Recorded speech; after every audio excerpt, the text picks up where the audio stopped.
Hi everyone, and welcome to today's live IELTS class. My name is Adrian, and I'm streaming to you live from beautiful Budapest for today's listening section lesson. I hope everybody has had a great week so far. All right. So, the materials, this listening, the exam, it's coming from our world-class websites, aehelp.com for the academic version of the exam, and gieltshelp.com for the general version of the test. I'll show you real quickly what that looks like. This is the academic here, and now we are partners with British Council as an IELTS registration center. So if you're a student from Saudi Arabia, you can actually register with us for your IELTS exam. And to join our course, just click that big red button. We'll use this website in just a moment for the listening exercise. The general looks like this with the green background, and you can click that red button to join us there.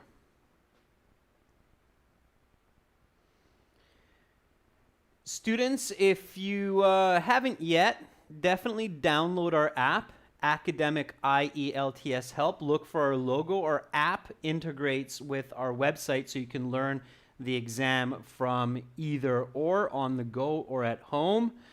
And if you have questions, just send me an email, Adrian, ADRIAN, at aehelp.com. Yesterday, we looked at listening section 1 and 2 from our book number 2. I believe it was exam number 5. And I gave you some tips on what to do. One is during the instruction time in the paper-based exam, if possible, just take a quick peek at the topics of section 2, 3, and 4. And we did that yesterday, so we remember that section 3 was something about trading or commerce. Section 4 was Michelangelo. And section 2 was actually about charity that we did yesterday there. All right. Again, couple of tips to remember. Use the information from other questions to help you get answers in the listening. Okay, that's very useful. Logic is very useful. You can write in all big letters, uppercase, in the listening and reading section. That way you avoid making mistakes if it's a proper noun, but remember that writing all in big letters takes time and it's easier to make spelling mistakes. Okay. All right, students, so let's get going with today's listening. It is, again, section 3, test number 5 from our exams. Of course, it's going to be CD5, track 3 in your premium course package. Students, you will also note that we have different membership levels now, and you can get premium access with some of those higher membership levels on the channel. All right, so let's hop over to the website here. I'm just going to log into my student account up at the top here. So when you click that, you get access to all of those wonderful videos, audios, full interactive course, and more. And you can use it on your app as well. Okay, we're just going to hop into the audio CDs. And let's go to CD number 5. Students, while we play the audio and you're answering questions, please do not answer in the chat. Please answer on a separate piece of paper so that you give a fair chance for everyone to answer on their own. Hi, Yuya from Japan. All right, so here we go. Volume is maximum on my side. So if it's quiet for you, please turn up the volume on your device. And if possible, I definitely recommend using a headset. So here we go with listening section 3. Now turn to section 3. Take some time to look at questions 21 to 26.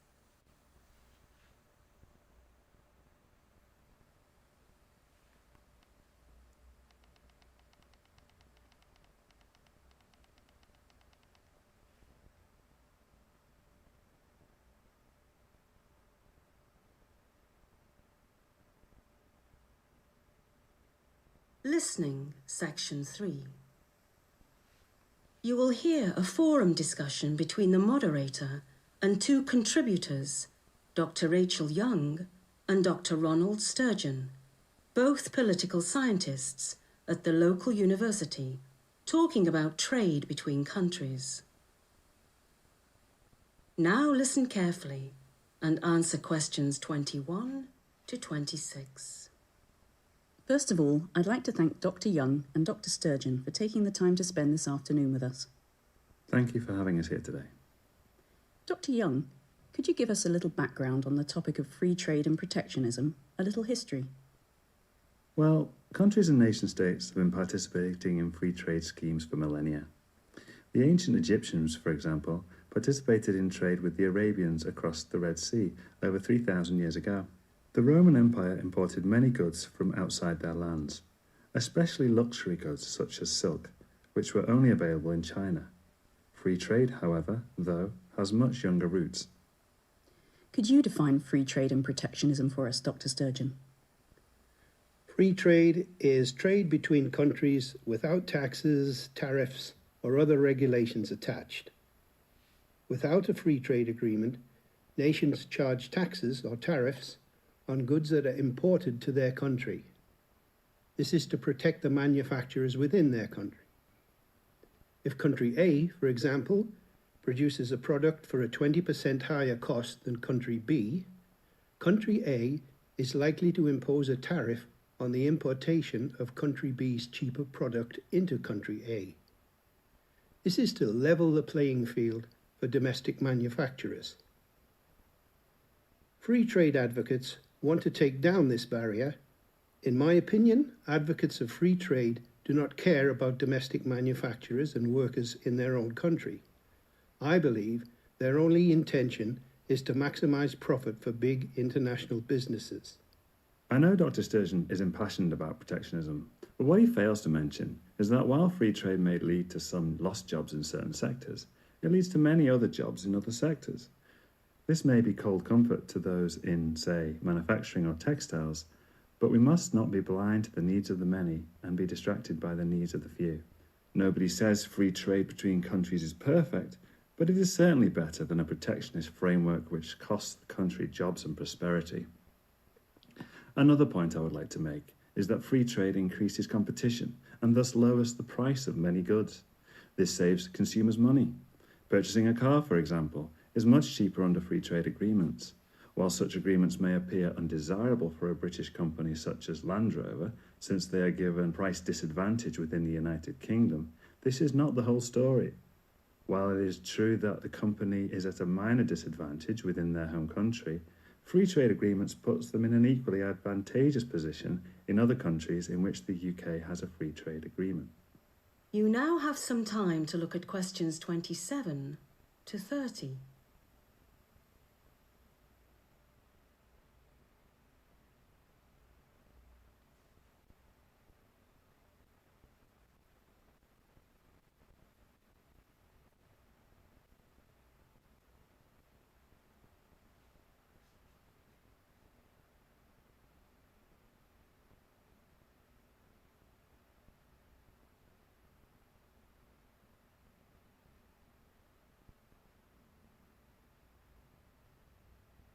Now listen to the rest of the discussion and answer questions 27 to 30.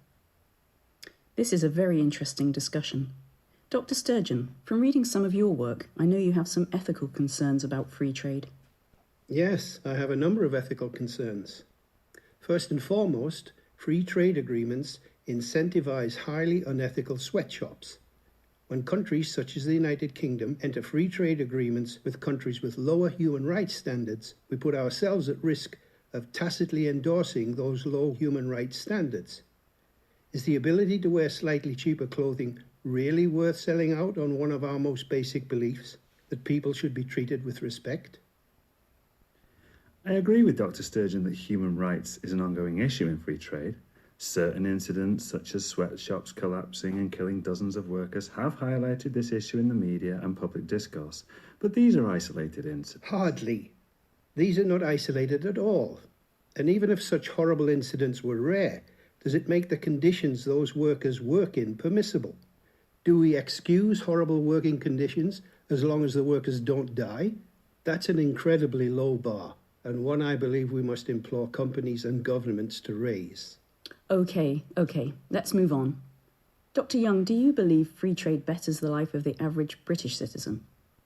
Absolutely. I believe free trade agreements make us more prosperous as a society. While not perfect, I truly believe pursuing free trade agreements is a positive step in making our world a better place. Of course, I disagree. While I do not doubt that more wealth comes into our country as a result of free trade agreements, I believe this money never improves the life of the average citizen. The rich get richer and the middle-class workers get laid off. Not to mention the ethical issues I have with this. That is the end of section 3. You will now have half a minute to check your answers.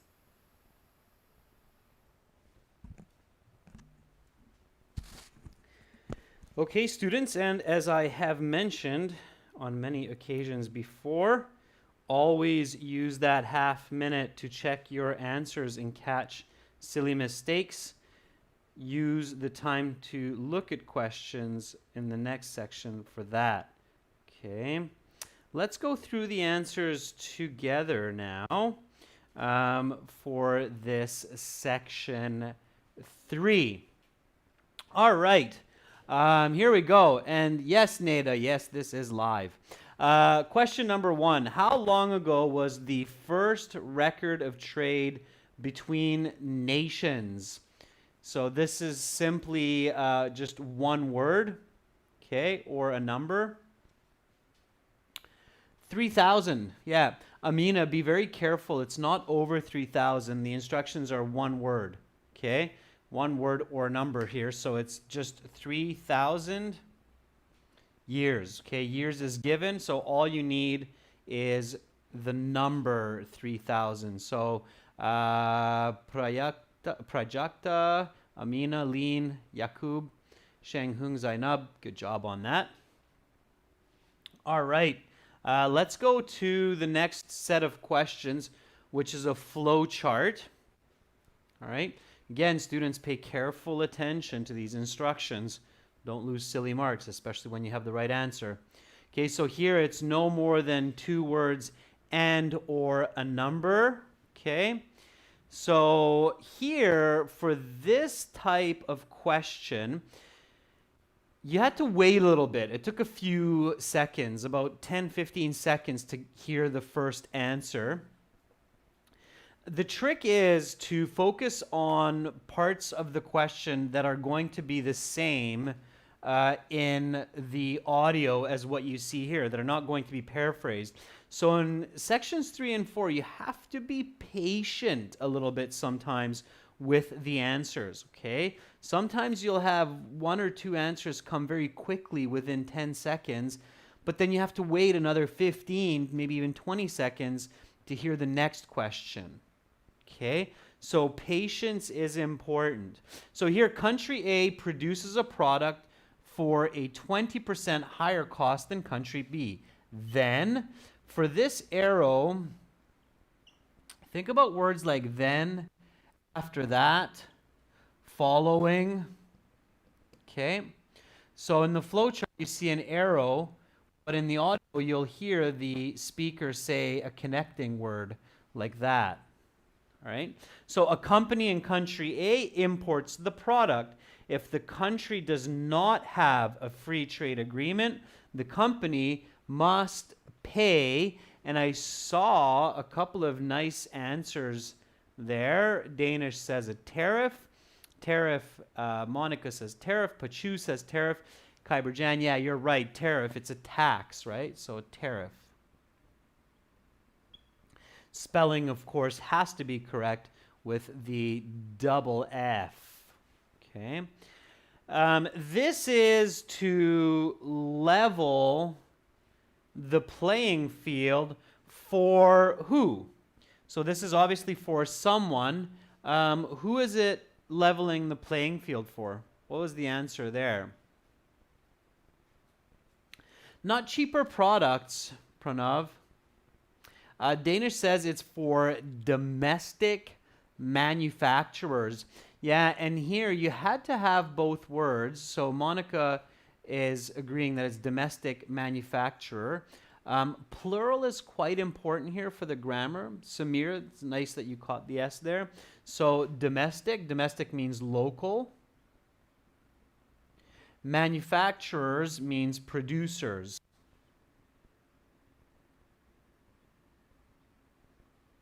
Nice long word. So domestic manufacturers. Okay, so that's what it is for. All right.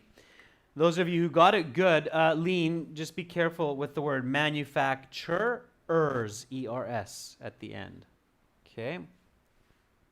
Diksha is asking, can we write taxes for 22? So if we can't catch the word tariff, will they take the word taxes? Yeah, absolutely. So Diksha, if you didn't hear the word tariff, but you're like, oh, I think that's taxes. Yeah, taxes are a perfect synonym for tariff. So they probably will take that word. 99% that they will take the word taxes instead of tariffs for that one. Okay. So far, so good, students. Let's keep going. Number 24. Some advocates of protectionism believe free trade advocates are only worried about maximizing something for large companies. And Danish says it's profit. Komal, Prajakta, Khyber, Hermes agrees. Students, if I'm not pronouncing your names perfectly, my apologies. It's quite tricky with students from around the world. So maximizing profits, yeah, profit or profits for a large company, for large corporations. Here, interestingly, profit or profits will work in the grammar, so you'll get it for both, but you do really want to pay attention to plural singular, okay?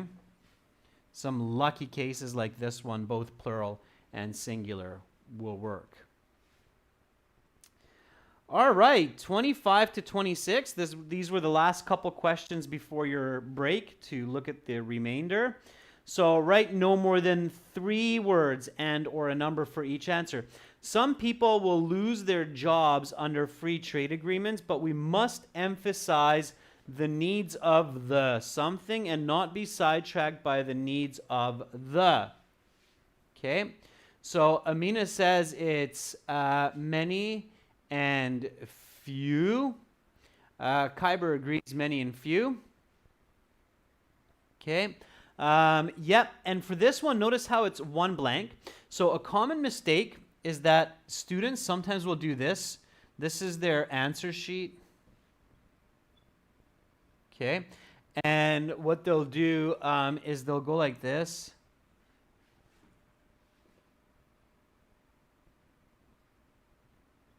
Okay, so they'll put one word on one line when they're transferring the answers, and they'll put this one on the next one, and then they'll keep going, and then they suddenly realize that they're one space short on their answer sheet, and they go, oh, what happened? Where is the mistake? And then they're panicking, and they're erasing and jumping around. Be very careful. Always, when you're transferring your answers to the answer sheet, take a look at the number and take a look at the number of spaces, okay? So this is why it's important to stay calm and focused during the exam. So here, what you want to do is make sure that you write your answer in the paper-based exam. In the computer-based, it's a little bit more clear. So here, you just go like this. Okay, with some dots, so many, ... few, that's okay. or you can do it with a comma as well, or you can just leave a big space, or you can do it like that, many, few. Now, the order has to be correct. That's another really key point here, is that you cannot write few, many. Okay, if you do that, it's wrong. All right, so it has to be the correct order, of course. Okay, so it has to be many, comma, few, or dot, dot, dot, few. Okay, pay really careful attention for that. Okay, don't lose these marks. All right, especially if you have the right answer. It's one of the most painful situations to observe as an IELTS instructor or marker, that students are losing points for answers that they know, but they just put it down in the wrong way. Okay. Danish, like I said, if you don't write a comma, it's okay. Just make sure you leave a big space, like a 2-3 letter space. Okay. So many, few. Okay, is the correct, are the two correct words. Number 26, free trade lowers the price of many goods because it increases what? Okay. Nurshad, you join our channels by clicking the join button beside the subscribe button. If you don't see it, send me an email and I can help you more. Okay. Amina, Danish, Typhoon, Lean, Shenghung, Smit, and Bishal all agree that this word should be competition. And you will all pick up 1 point for that, for your raw score. So competition, absolutely. Okay, very good. All right. So far so good. Now let's move on to the last few questions here. There was a form or table completion here. Write no more than 1 word for each answer. Pay attention to headings, cause, effect. So you should be thinking of words like as a result. Okay? Because, since, therefore. You're listening for these words because there's a cause and effect relationship between the points that the speakers are making. All right? So the cause, sweatshops collapse. The condition, the effect, so the result, the conditions are highlighted in the media. That's right. Prajakta, Bishal, Nisa, Pachulin, very good. Hermes, very good. It's media. M-E-D-I-A. Make sure, again, you can spell these words. Media. If you're not very good at spelling, download some spelling game apps on your phone. There's a lot of different apps for spelling games in English, spelling bees, and you can practice your spelling with those apps. Find one that you like, that you actually enjoy. There's a lot of fun ones. I've checked quite a few out myself. Okay, here we go. Cause, the relation that such incidents are not isolated. Okay, so the realization that such incidents are not isolated, implore companies and someone to raise the bar. Governments, and Prajakta, you'd get it wrong for government. So if you write a singular here, students, like Yakub as well, you would get that wrong. The S is needed to get this correct. So it's governments. Why? Okay, so you have to have the S to get this correct. Why? Why must you have the plural in this case? What's the reason? What's the logic? Why is it incorrect to just write government? There's no way that the IELTS will take it. So Amina says it's because companies, here it's plural for companies. Okay. And Amina, you are 100% correct. Yeah. So it's called parallel word form in a sentence. So implore companies and governments to raise the bar. If the first one is plural, the second one will be plural as well. So that's the grammar rule. So pay attention for that, okay? So don't write singular when the first one is a plural in a set of nouns. Okay. So that was it for the table. Okay, again, pay attention to the column headings. Those can help you in your listening. All right. And you're right, Lean, there is no article. That's another hint of why that's a plural. So here there were some multiple choice. These ones are tricky, especially with long answers like this. The key is to really focus on the question or the statement at the top, the question statement, and think about your own answer. What is Dr. Young's main point in advocating for free trade? Okay. So this is the doctor that is saying that free trade is a good practice. Okay. So he supports this. Free trade agreements are the single biggest economic driver for making the world a better place. I don't know about that. That seems a little bit of a stretch. Free trade agreements are not perfect, but they are a good step towards increasing global welfare. That kind of sounds like something a professor would say. It's a safe ground. Okay. Free trade agreements are not always positive, but can be an important way to level the playing field for domestic manufacturers. That sounds a little bit too specific. B is the best answer.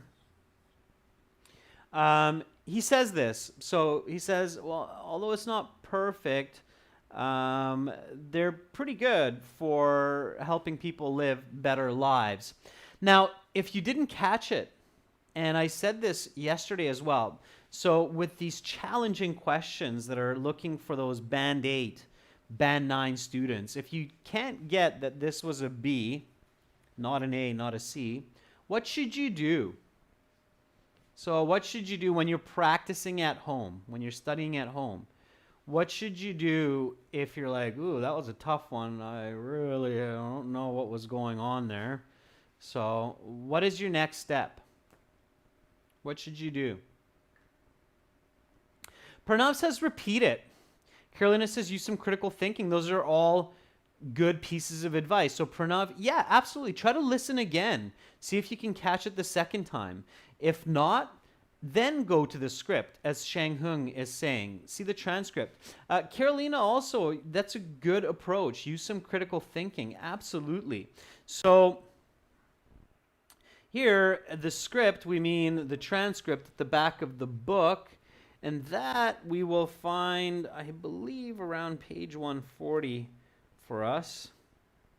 Yeah, here it is.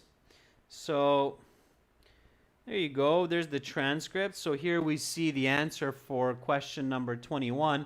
The ancient Egyptians, for example, participated in trade with the Arabians across the Red Sea over 3,000 years ago.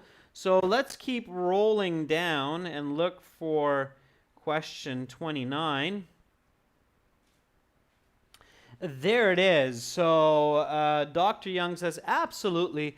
I believe free trade agreements make us more prosperous. And here, if you don't know what prosperous means, that's when you need to check the definition. What is the definition of prosperous? What does prosperous mean?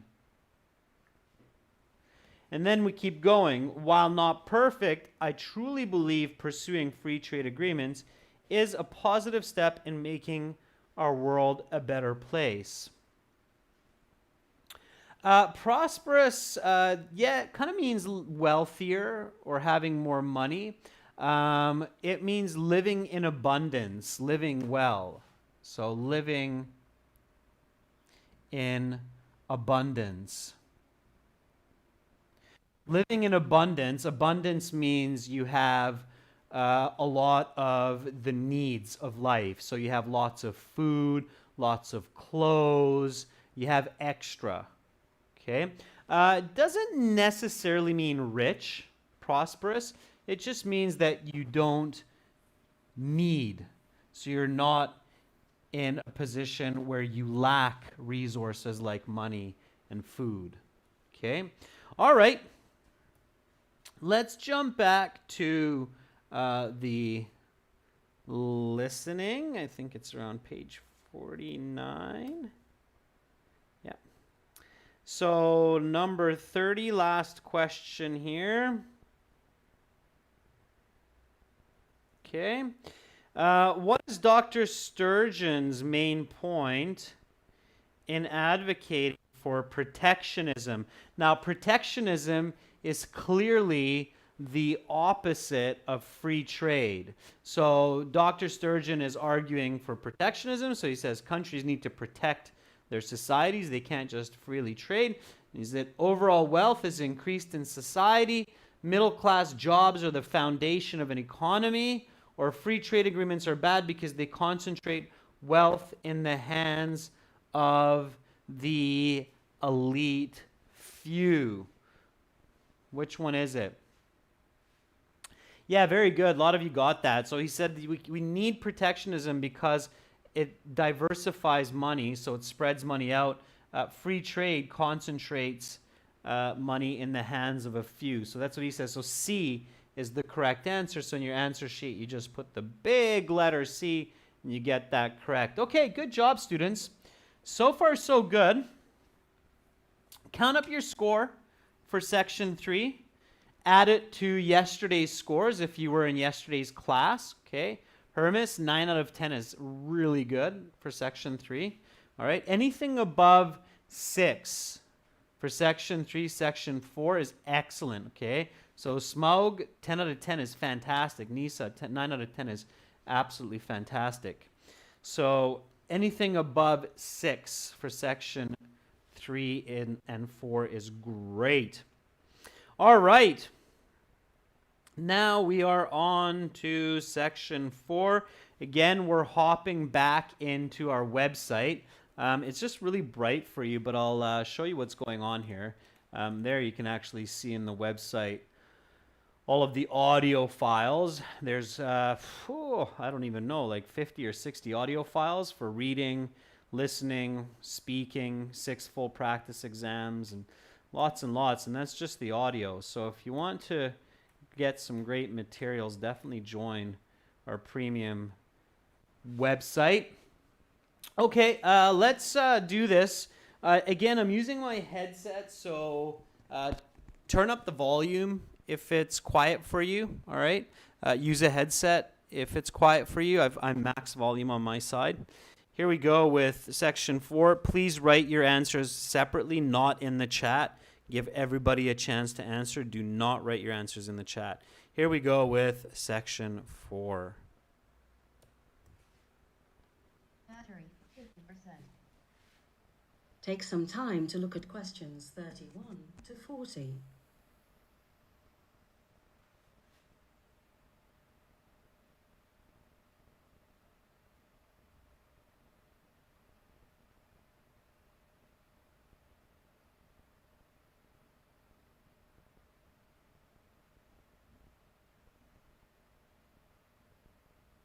Listening, section 4. You will hear a university lecture on the famous artist Michelangelo. Now listen carefully and answer questions 31 to 40. Good to see you all. As you know, we're having an exam a week from today. Material from today's class will be included on the exam, but material from the final 2 classes of the week will not be included. I hope this will give you an opportunity to revise enough to perform well on the exam. With that administrative business out of the way, I'd like to begin today's lecture on the lesser-known works and endeavors of the famous Italian Renaissance artist Michelangelo. While Michelangelo is best known for his painting of the ceiling of the Sistine Chapel, he was also the creator of a number of other highly respected works. Among these are the Pieta, a statue of Mary holding a deceased Jesus, and the statue David, said to be the representative of the perfect male form. But Michelangelo was not just a painter and a sculptor. One of his crowning achievements is St. Peter's Basilica, a project he was lead architect on for the 17 years preceding his death in 1564. While the basilica wasn't completed until 1626, over 60 years after his death, Michelangelo's influence on the structure was immense, as he had laid out many plans for the structure during his lifetime, many of which were faithfully carried out under the reign of future popes and future architects. Michelangelo's fingerprints are all over modern Rome, and especially what is today Vatican City. Not only through his paintings, frescoes, and sculptures, but also through his architectural achievements. In addition to his influence on St. Peter's Basilica, Michelangelo also redesigned the famous Capitoline Hill area of Rome and designed many chapels within the walls of the Vatican. Michelangelo was also tasked with a number of pet projects over the years. These projects were not one that the man himself wanted to undertake, but was compelled to because of monetary considerations or simply loyalty to the Pope. For example, when Pope Julius II ordered him to construct a 3 times life-size bronze statue of the Pope, Michelangelo had no choice but to accept. The project took up more than 2 years of his life, and 4 years after its completion, the work was unceremoniously melted down to construct cannons. Additionally, the conditions under which he was made to work were often sorely substandard. For years, he lived and worked with 4 other men in a cramped apartment with little to no privacy and no room for his creative juices to flourish. It is interesting to imagine what a genius such as Michelangelo could have accomplished given reign over his own creativity. I personally believe the world is a poor place for him having not been allowed this luxury. However, on the other hand, perhaps Michelangelo's sometimes tortured life imbued his works of art with something more than just artistic genius. Although Michelangelo is a celebrated figure for his works of art and well respected for this architectural acumen, his literary works are virtually unknown to the world. He was a virtuoso of Renaissance art, celebrated in his lifetime and venerated centuries after his death, but his writings never made an impact on the society in which he lived, nor in the years since. Michelangelo was an avid writer of poetry and found that poetry was an invaluable escape from the grind of his everyday work life, especially during the years spent arduously painting the ceiling of the Sistine Chapel. Poetry provided an outlet for his frustrations, fears, beliefs, and desires. Those who want to know the real Michelangelo must go beyond his frescoes and sculptures and dig deep into his personal writings. There, one will find a rather tortured soul, harmed by years of physical, political, professional, and personal strife. That is the end of section 4. You will now have half a minute to check your answers. All right, students, and that is the end of section 4, and that would conclude your listening exam. And now you would have 10 minutes as well to transfer your answers to the answer sheet. Notice how in section 4 you do not get a break halfway. It's just one continuous lecture. Of course, that makes it more challenging. All right, we have a couple of multiple choice questions to start this one off. Here we go. You may use any letter more than once. Material from the 3rd class of the week. A, it's on the exam. B, it's not on the exam. So for 31, is it on the exam from the 3rd class of the week or not on the exam? Monica says, I don't think that's on the exam. Danish agrees. Shang Hung says, yeah, not on the exam. Very good, students. The answer is B, not on the exam. Okay. And 32, material from the current class. So from this class about Michelangelo. Is it on the exam or is it not on the exam? It is on the exam. So this is a real life case of where English is important. You need to understand your professors when you go to school in the US, UK, Australia. If they say this kind of information, you need to know whether or not it's on the exam. Okay, you need to catch that information. So B and A. Very good. All right. Of course, if you don't catch it, nobody's perfect. Get clarity. Ask the professor. Then the professor goes on to talk about Michelangelo and his lesser known works. While Michelangelo is perhaps most famous for painting the Sistine Chapel, he is also famous for a number of other highly respected works, including the Pietà and the statue named something thought to symbolize male beauty. Okay, Hermes says that's going to be David. Danish says statue David. It's just one word. It's David. Has to be a big D.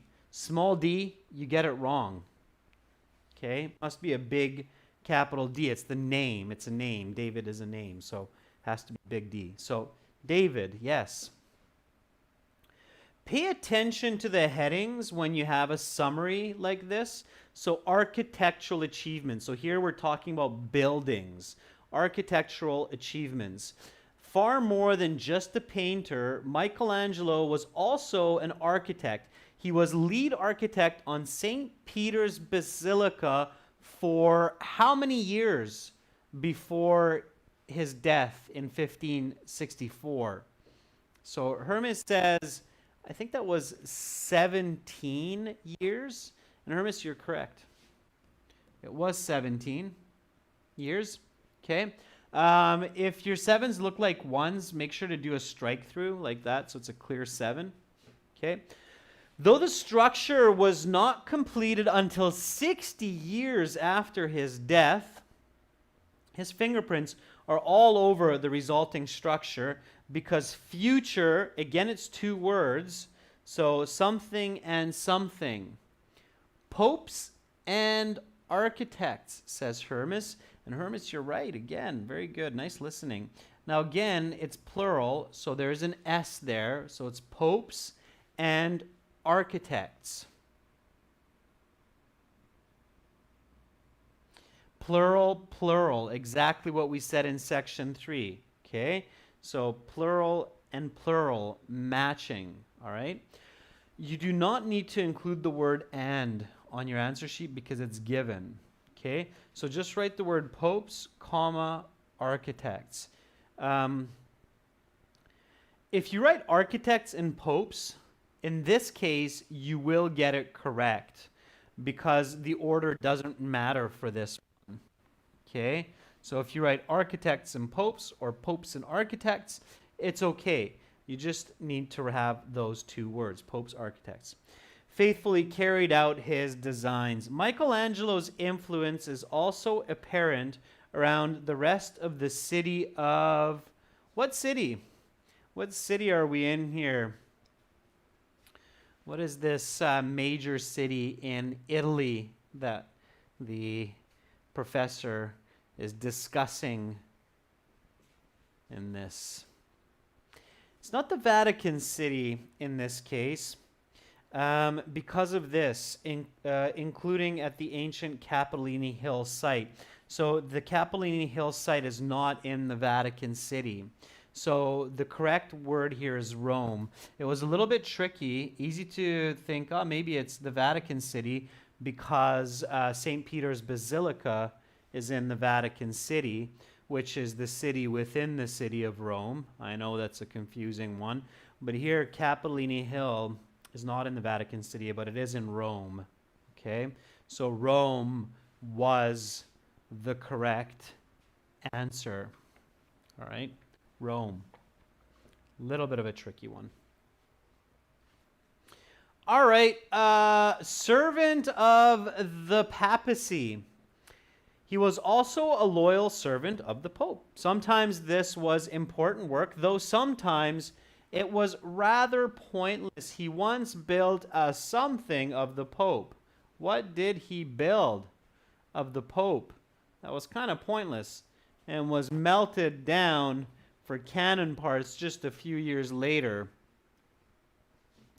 Hermes, you're right. It is a bronze statue. Just be careful with your spelling. Okay? Statue is enough, but if you write bronze statue, that is also okay. So you can write bronze statue.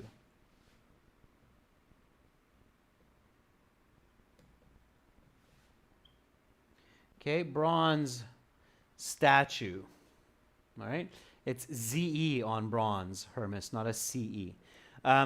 If you spell it wrong, So statue is enough here. If you write bronze statue, but you spell it wrong, as you did, Hermes, you'll actually get it wrong. Okay, so if you misspell one word, the whole question will be considered wrong. If you leave this out and statue is enough to make sense here, they will give it to you. Okay, I know that's sometimes really difficult to know how much you need to write to get the correct answer. So to be on the safe side, bronze statue is more definitive. Okay, if they're talking about two different statues, one is a bronze statue, one is a stone statue, then very clearly you have to include bronze for it to make sense. All right. Only to see it melted down for cannon parts. Moreover, the something he had to work in were often substandard. And again, it's a plural. So Yakub, you're right, it's conditions.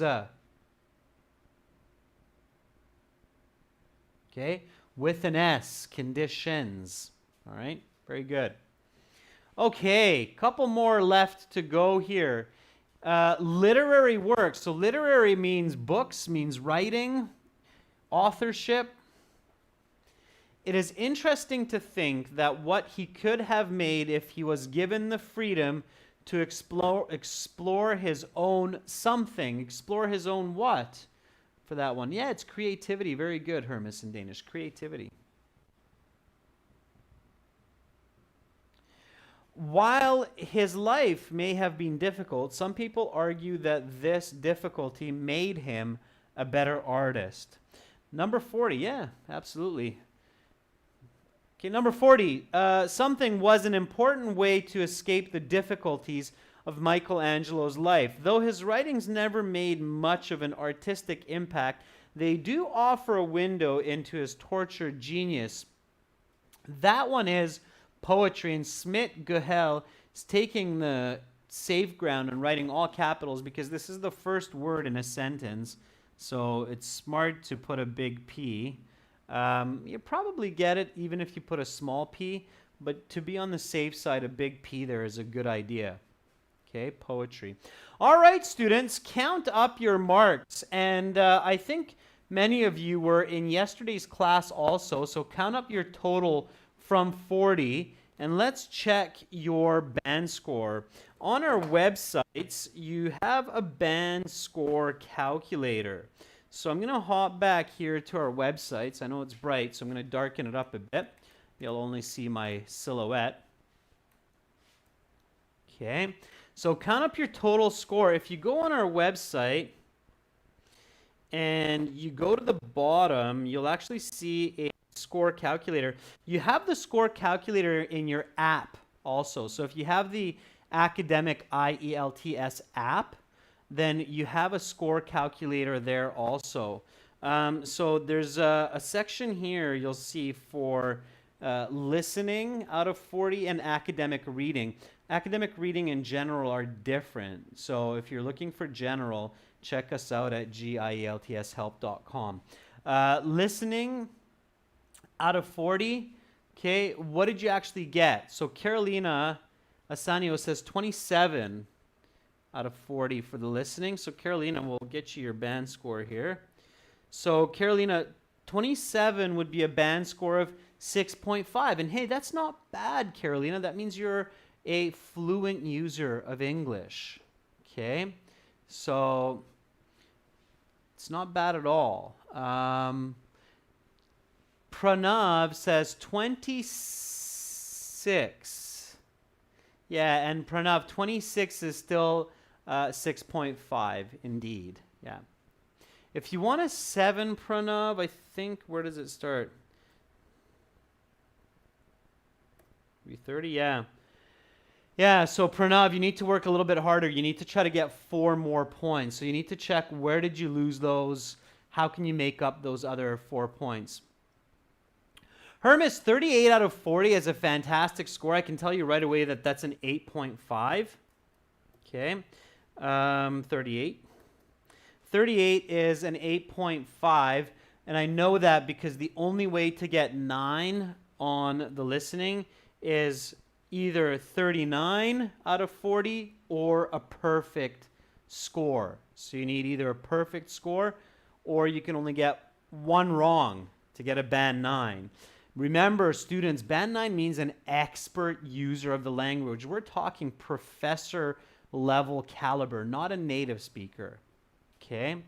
So pay attention for that. All right, students. So you can always check the score calculator on the site, okay, and get your scores there.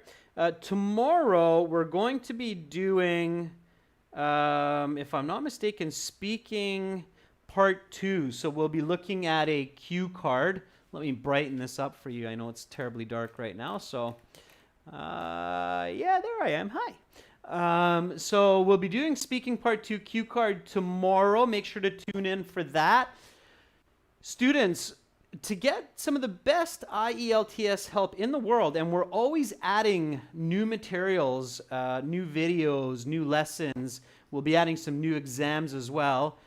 Join our website, spend a couple dollars, and really learn from arguably the most advanced online IELTS learning system in the world.